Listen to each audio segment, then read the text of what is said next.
In this video, I'm going to show you how to fix Steam purchase error.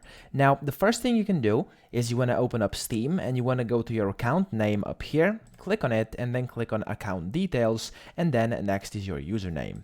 Click on that, and in here under account details, you'll be able to see it says view purchase history. Simply click on view purchase history over here.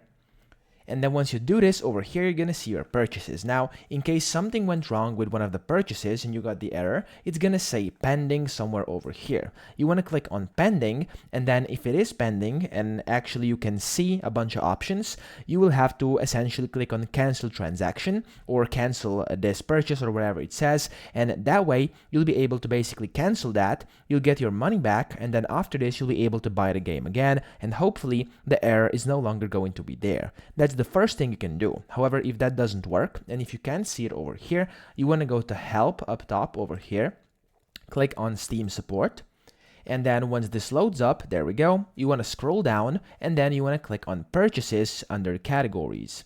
Inside purchases, here you'll see a bunch of different options. So you can either view your complete purchase history and some stuff over here.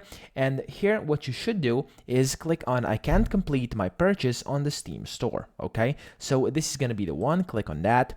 And in here, what you're trying to purchase is going to say, and then you're going to see 4 different options. You want to basically click on game or other software, assuming that is what you're trying to purchase.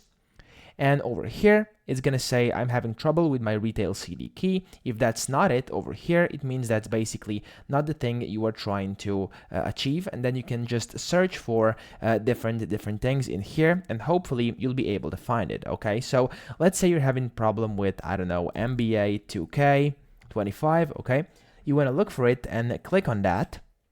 And then over here, you have to provide details about the issue you're having. Just let them know you're having a purchase error, and then you can even attach files in case you have any files of any proof. You can screenshot that. It's gonna, of course, give them some details to help them, to help you easily. And then after that, click on send, and then just wait for their reply. And after this, hopefully, they will resolve the issue for you without any hassle in just a few days, because usually it takes a few days for them to answer. So that's pretty much it. I hope this video helped you out. If it did, please subscribe to the channel and help me out as well.